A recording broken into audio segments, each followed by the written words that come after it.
सत श्री अकाल दोस्तों, स्वागत है आपका हमारे YouTube मंच पर। देश में काफी समय से मीडिया के ऊपर सवाल उठ रहे हैं, मीडिया के ऊपर बातें हो रही हैं। कहा जा रहा है कि जो मीडिया है वो गोदी मीडिया है। अब गोदी मीडिया कौन कौन है ये जग जाहिर है, जनता जानती है, हम आपसे क्या कहें। लेकिन अब वो जो गोदी मीडिया है उनके ऊपर प्रहार होना शुरू हो गया। प्रहार क्यों हो रहा है अब ये तो गोदी मीडिया बता सकती है, क्योंकि पहले जो चैनल बड़े धड़ल्ले से एक के बाद एक चैनल बनाए जा रहे थे, एक के बाद एक अपने चैनल में लोगों की भर्ती कर रहे थे, एक के बाद एक ऊंचाइयों को छू रहे थे, लेकिन अब एक एक करके वो धराशायी होने शुरू हो गए हैं। वो धराशायी होने क्यों शुरू हुए हैं? क्योंकि अब जो मौजूदा सरकार है वो धीरे धीरे जो है अपना हाथ जो है वो खींच रही है। जो उनको बैसाखियां पकड़ा दी गई थी मीडिया वालों को, वो बैसाखियां अब उनसे छीनी जा रही हैं। अब पत्रकार उन बैसाखियों के सहारे खड़े हो गए थे, अपने पैरों का दम भूल गए थे कि अपने पैरों पर चलना क्या होता है। जब वो बैसाखियों पर आ गए थे, अब वो बैसाखियां जब खींची जा रही हैं तो वो लड़खड़ाने लगे हैं माफ कीजिए, वो लड़खड़ाने लगे हैं और गिरने की कागार पर हैं। जी हाँ, ये हम बात कर रहे हैं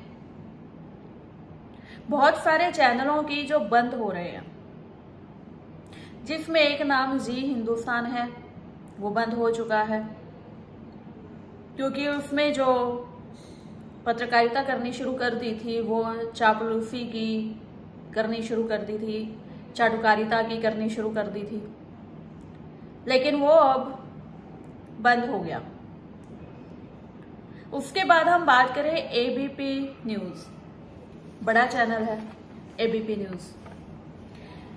एबीपी न्यूज ने अपने 2 चैनल जो हैं वो बंद किए हैं। एबीपी सांझा पंजाब में था और एबीपी गंगा जो यूपी का था। अब ये चैनल क्यों बंद हुए ये तो एबीपी वाले बता सकते हैं। अब इसके साथ ही बहुत बड़ा झटका लगा है उन लोगों को जो ढाल बनकर खड़े हो जाते थे मौजूदा सरकार के लिए। अगर कोई भी विपक्ष उनसे सवाल पूछता था तो वो उसी को लपेटे में ले लेते थे, ढाल बन जाते थे, सरकार की बात नहीं करने देते थे, मोदी मोदी मोदी मोदी ही पुकारते रहते थे कि उसके सिवा कुछ है ही नहीं है, भाजपा के सिवा कुछ है ही नहीं है। बाकी जो विपक्ष है, बाकी जो जनता है, उसको ना बोलने का हक है, अगर कोई बोलता है तो उसी को लपेटे में ले लो। अब इसी के चलते एबीपी न्यूज ने 37 लोगों को नौकरी से निकाला बिना किसी भी एडवांस नोटिस के। एकदम से 37 लोगों को निकाला, जिसमें आउटपुट हेड थे 10 और अन्य थे उनमें टोटल 11 ये निकाले गए हैं।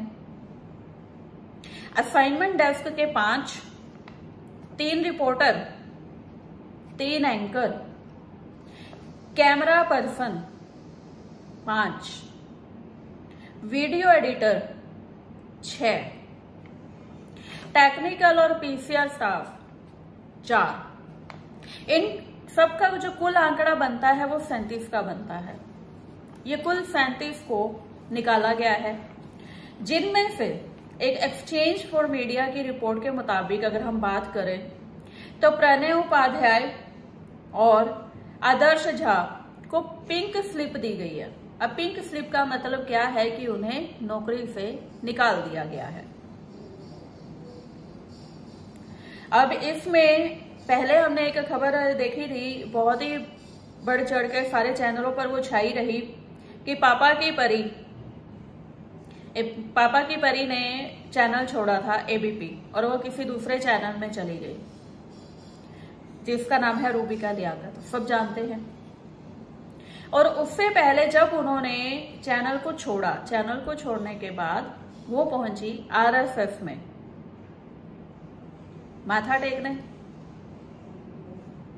ऑफिस में पहुंची और उन्होंने एक दूसरा चैनल ज्वाइन कर लिया। क्या उनको पता था कि एबीपी जो है वो अपने लोगों को निकाल रहा है? क्या उनको पहले से ही समझा दिया गया था कि भैया सब निकलने वाले हैं, पहले ही अपनी नौकरी का जुगाड़ कर लो, पहले ही तुम ऑफिस में आ जाओ ताकि तुम बच जाओ, तुम्हें दर दर की ठोकरें नहीं खानी पड़ेंगी, इधर उधर भटकना नहीं पड़ेगा। ये पापा की परी के लिए था। बहरहाल वो आरएसएस ऑफिस पहुंची, दूसरा चैनल ज्वाइन किया, मजे में है। अब मोदी के शासनकाल में पहले हमने कभी नहीं सुना, पहले हम यही सुनते थे कि दिन ब दिन चैनल बढ़ रहे हैं, दिन ब दिन नई नई टेक्नोलॉजी आ रही है जिसके चलते नए नए चैनल बन रहे हैं, बहुत सारे लोगों को रोजगार भी मिल रहा है। तो इसमें बड़ा ही एक जो कहते हैं कि उस पे हाइप पे जा रहा था, ये जो बिजनेस जो बन गया था ये हाइप पे जा रहा था, ये बड़े बड़े चैनलों का जो बिजनेस हो गया था वो बड़ा हाइप पे जा रहा था। लेकिन ऐसा क्या हुआ मोदी शासनकाल में कि ये बैक टू पवेलियन आना शुरू हो गया, धीरे धीरे ये बंद होने शुरू हो गए। ऐसा क्या हुआ? जो चैनल चाटुकारिता के ऊपर चलते थे आज वो बंद होने शुरू क्यों हो गए हैं? और ये 9 साल के अंदर उनके ऊपर ऐसा क्या कहर बरपा, ऐसी कौन सी बैसाखियां उनको मिल गई थी कि जो अपने पैरों पे चलना भूलकर बैसाखियों के सहारे खड़े हो गए थे, आज बैसाखियां खींची चली जा रही हैं तो वो गिरने शुरू हो गए हैं। क्योंकि कहा जा रहा है कि अब मोदी जी ने आर्थिक मदद देने से मना कर रहे हैं, और वही लोग जो चाटुकारिता में नंबर 1 पर थे आज, वो राजस्थान, छत्तीसगढ़, मध्य प्रदेश, जहां पर बीजेपी नहीं है, वहां पर जाकर वो हाथ में कटोरा लेकर खड़े हैं कि हमें विज्ञापन दे दो, हमारे चैनल बचा लो। ऐसी हालत हो गई है चैनलों की, क्योंकि अब लोग उनसे किनारा करना शुरू कर दिया है। लोग उनको विज्ञापन नहीं देते हैं, उनकी दुकान जो है वो बंद होनी शुरू हो गई है। जैसे कि 2 चैनल एबीपी के बंद हो गए, जी हिंदुस्तान बंद हो गया। कुछ लोगों को जिनको पता लग गया कि अब ये बिक गए हैं, तो उन्होंने पहले ही अपना पल्ला झाड़ लिया, छोड़ दिया चैनल को। जैसे कि एनडीटीवी में रवीश कुमार जी ने पहले ही, जब वो चैनल बिका, एनडीटीवी जब गौतम अडानी जी के कंट्रोल में आया, रवीश कुमार जी ने इस्तीफा दे दिया, क्योंकि उन्हें को पता था कि अब जो है ये बिक्री शुरू हो गई है और मैं बिकाऊ नहीं हूं। सच्ची पत्रकारिता ये होती है। न्यूज 18 जो है वो अंबानी जी का है, वहां पे केवल दंगे भड़काने की बात होती है। 2 पत्रकारों के खिलाफ, जो 2 एंकर हैं वहां के, केस दर्ज हो गए दंगा भड़काने को लेकर, केस दर्ज हुए हुए, जिसकी एक ही सुप्रीम कोर्ट में जिरा भी हुई है और दूसरे पर भी जांच चल रहा है। अजय तिवारी एक कैमरा पर्सन, जो मैंने आपको बताया कि कैमरामैन जो 5 निकाले गए हैं एबीपी न्यूज से, उनमें से एक है अजय तिवारी। अजय तिवारी ने एक बड़ा ही मर्म हृदय से एक ट्वीट किया है। वो ट्वीट आप जाकर देखिएगा, अजय तिवारी के अकाउंट पर है। आपको दिल जो आपका है वो पसीज जाएगा उनके जो शब्द हैं वहां पर। उनका कहना था कि मैं हमेशा कैमरे के पीछे खड़ा रहा हूं, सर्दी थी, गर्मी थी, धूप थी, छांव थी, बाढ़ थी, कुछ भी था, मैं उसके पीछे खड़ा रहूं। उनके माता जी का देहांत हुआ, उनके पिताजी का देहांत हुआ, लेकिन वो कैमरा लेकर निकले हुए थे अपने काम के लिए, कैमरे को नहीं छोड़ा, क्योंकि वो उनकी रोजी रोटी थी।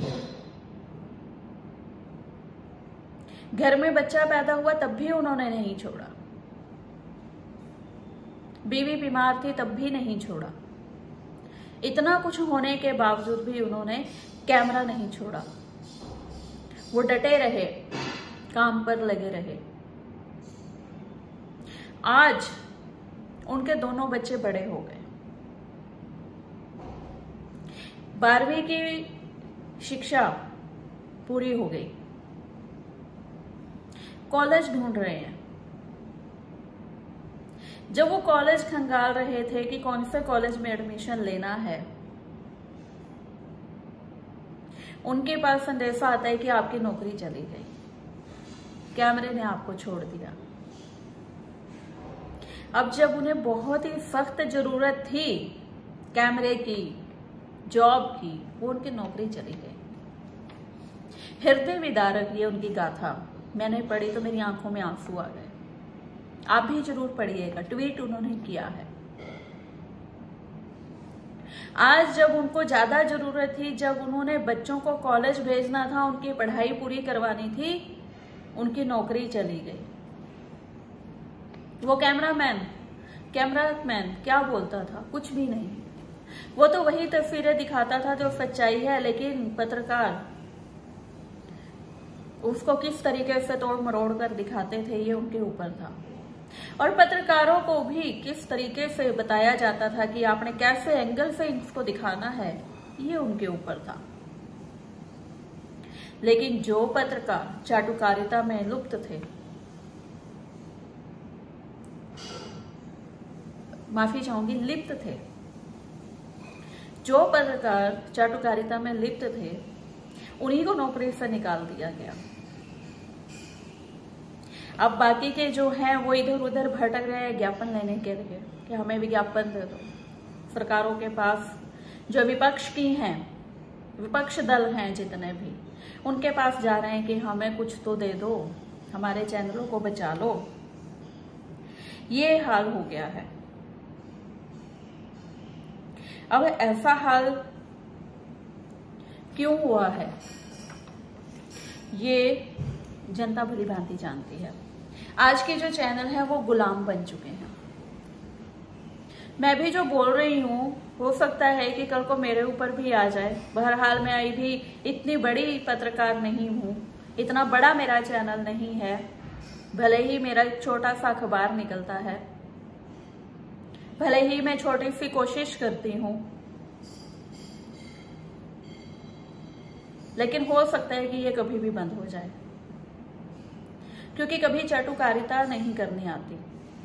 लोग बहुत बोलते हैं, बहुत से ऐसे संस्थान हैं मीडिया के जो मुझे भी बोलते हैं कि आप मत बोला करो सरकार के खिलाफ, आपके ऊपर गाज गिरेगी। आंखों पे पट्टी बांधो और जो सरकार पढ़ाती है वही पढ़ो, जो सरकार सुनाती है वही सुनो, जो सरकार दिखाती है वही देखो। बापूजी के 3 बंदर हुआ करते थे, जिनका था कि ना बुरा सुनो, ना बुरा देखो, ना बुरा बोलो। लेकिन आज के टाइम पे उन बंदरों की जो है बिल्कुल ही उसका विपरीत हो चुका है। सरकार के बिना कुछ मत देखो, सरकार के बिना कुछ मत बोलो, सरकार के बिना कुछ मत सुनो।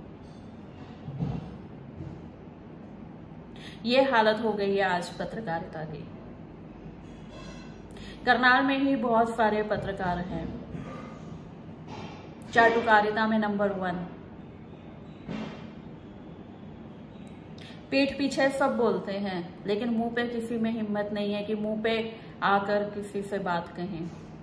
ये ऐसी हालत हो चुकी है क्योंकि उनको डर है, और डर हो भी क्यों ना, इनसे तो रोजी रोटी चलती है। अगर ये नहीं होगा तो क्या करेंगे। अब जो लोग पत्रकारिता से जगत से निकाल दिए गए हैं, जो कैमरामैन निकाल दिए गए हैं, जैसा कि पीछे हमने देखा था कि जो स्मृति ईरानी जी हैं उनसे सवाल कर लिया गया था, वो करना चाह रहा था, कैमरामैन ने उनकी वीडियो बना रही थी, उनकी नौकरी चली गई। जो उन्होंने बोला कि मैं तो आपके मालिक को, दैनिक भास्कर को मैं शिकायत करूंगी आपकी, सुबह उन्होंने बोला, शाम तक 12 घंटे के अंदर अंदर दोनों की नौकरी चली गई। उनका बयान आ गया दैनिक भास्कर का कि ना तो ये हमारा कैमरामैन है, ना ही हमारा पत्रकार है। वो उनकी नौकरी खा गई। बेरोजगारी तो बढ़ ही रही है। अब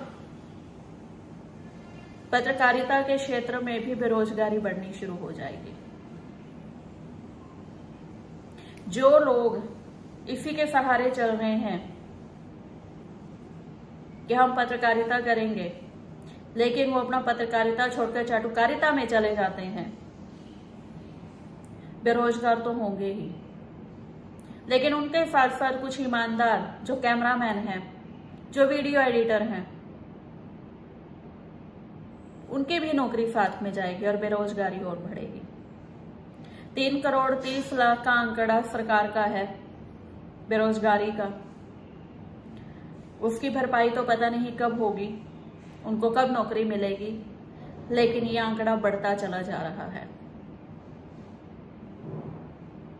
क्योंकि जो सरकार ने पहले रेवड़ियां दिखाई थी, खिलाई थी, और वो रेवड़ियां देनी बंद कर दी हैं, चैनल बंद होने शुरू हो गए हैं।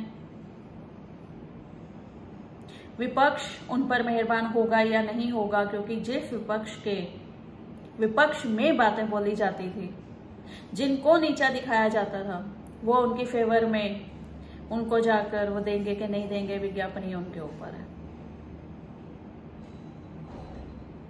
बहरहाल मैं एक ही बात कहूंगी उन पत्रकार साथियों से जो चाटुकारिता में नंबर 1 पर हैं, चाटुकारिता छोड़िए, जनता की सुनिए। नेता को जनता बनाती है, ना कि नेता जनता को बनाता है। हाँ, नेता जनता को तब बनाता है और वो बेवकूफ बनाता है जब जनता उसको नेता बना देती है, और बाद में वो नेता जनता को बेवकूफ बना देता है। ये जरूर होता है। अपने आप को पहचानिए, अपने आप से पूछिए क्या वाकई आप पत्रकार हैं। आज्ञा दीजिए, स्नेह चोपड़ा। धन्यवाद।